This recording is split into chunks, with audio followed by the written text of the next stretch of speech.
let's go out. Let's go a little tropical. How about it? Let's go out to Hawaii. No pronouns given for our friend Chuck. Chuck wants to give us some scientific proof of God. Hey, Chuck, you're on Talk Heathen. What you got? Hi. It's like, it's kind of strange but you only have like two choices for the universe and Earth and all that stuff. So if you belong to a religion, of course, then you're going to say your God created everything and is making everything work. But if you don't like the idea of God, or you don't like the idea of religion, then the only other choice you got is science. And science says there is no God. Everything came about by natural causes, natural means. Well, hold on just a second, Chuck. Hang on just a second for me, because I would argue that that's probably not the two choices. That right? is definitely not the two choices. And I was going to jump in there, because if you have a look at one religion, which if anybody disagrees that this is a religion, call me. I will argue and I will win.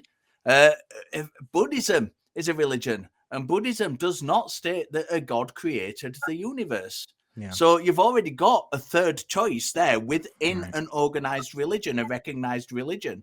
Yeah. So, this is already getting to a bit of a kind of dodgy start. So let's just avoid the kind of the options and go with what you actually called about, which was that God, you had scientific proof of God. So your specific God. Let's stick with that one. Yeah, let's go with that, Chuck, because I think that's going to be possibly the best ground that we can cover today. If you've got, look, Richard and I are literally here coming to you saying we just really believe there is absolutely nothing out there in the realm of scientific proof that points us towards the existence of a God. And it sounds like you have at least one piece of evidence here for us, and we love that. That's what we're going for. So let's go through it. We'll give you your time, but if there's something that comes up, obviously like that, we're gonna have to at least push back a little bit. But what is this evidence, this scientific proof for God? Well, if you look at the universe and the Earth and the sun and everything, in reality, there's it doesn't work. There's something that's causing it to work. And there's something there's nothing there holding it together. There's nothing causing it to, and it works. Everything's eternal. Can I shout back real quick, Chuck? Because it sounds like I may have already kind of understood where you're coming from. And again, just tell me if I'm wrong. Always happy to be correct. I was actually wrong right before this show.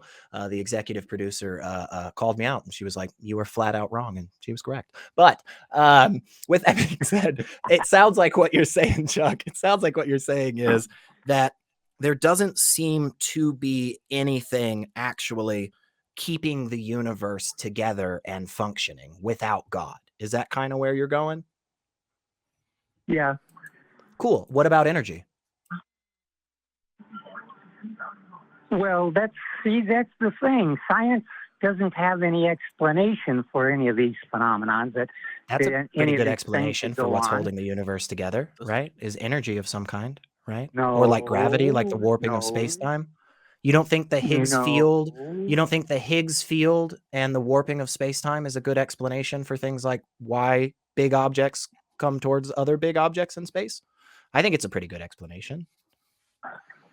Well, no, because none of that exists. There is no such thing as gravity. Gravity? There's no such thing as time. Yes. Why would you say there's no such thing as gravity? What reason do you have to accept that, Chuck? Well, because there's nothing there. Science says that the molecules just have an attraction, and they try to say that. So real quick, and I'm not a physicist, so I don't want to, pretend that I have any credentials or anything. But my understanding, as the dipshit that I am, is that essentially, if you imagine like one of those big rope net things, you know, where they're like all in crisscrossy patterns, that like that essentially is just kind of what's everywhere in the known universe. And like that thing eventually gets these little like tiny little bits of things that are basically the fundamental building blocks to everything. They really don't have any mass, they don't have any spin, they don't have any charge. They're called a Higgs boson. And a boson is a specific tiny little piece of material that makes up all these little atoms and stuff around us that we're pretty good with.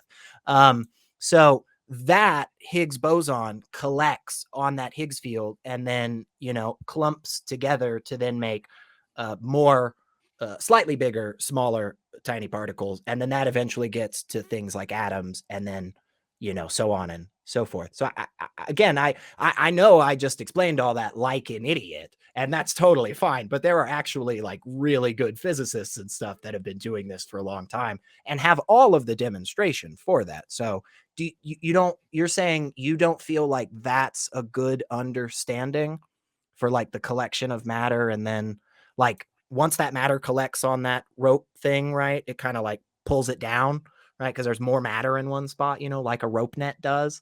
You don't think that's a decent understanding? Are you talking about string theory? No, I'm talking about the Higgs field and the Higgs boson particle and then the warping of space-time. I think, Chuck, okay. I think what we need to do, Chuck, we've got a lot of callers on the lines today, and I think, you know, you called in about scientific evidence for God, and it seems quite clear that you're kind of, at best, dismissing science. And I suspect that you dismiss. Right? Okay, I suspect that you're dismissing it because you don't understand it. And I'd implore you to go away, because we've got other callers to get to. And you know, when you call in saying I've got scientific evidence for God, by the way, science is a load of rubbish, then it's not particularly, it's not a conversation. You wouldn't get very far at a party. Let's just say that, using that as your conversation starter. So I think go away, have a look at, you know, the science, decide what about it specifically you don't agree with, and then call back with that rather than just saying it's a load of rubbish. Because, you know, to be blunt with you, if you're going to call in and say you've got scientific proof for God, I'm more than happy to talk to you about that. But when you then follow up with, but I don't agree with science, then, you know, there's no conversation happening. And I'd rather get onto somebody who does have a conversation happening. SR? Yeah, no, I'm with you there. And Chuck, we are going to let you go. But again, please call us back. Like, just take a little bit of time and think about this a little bit more. Because I agree with you, Richard. It's very difficult to engage with somebody in a conversation where they're like, oh, I've got scientific proof of this. And you're like, oh, okay, what is it? And they're like, well, first off, let's just start off by agreeing science is fucked. I'm like, oh, well, I don't know how we do that. I don't know how we then move on to talk about scientific proof if what we're starting with is the base assumption that all of our current science is just crap to begin with.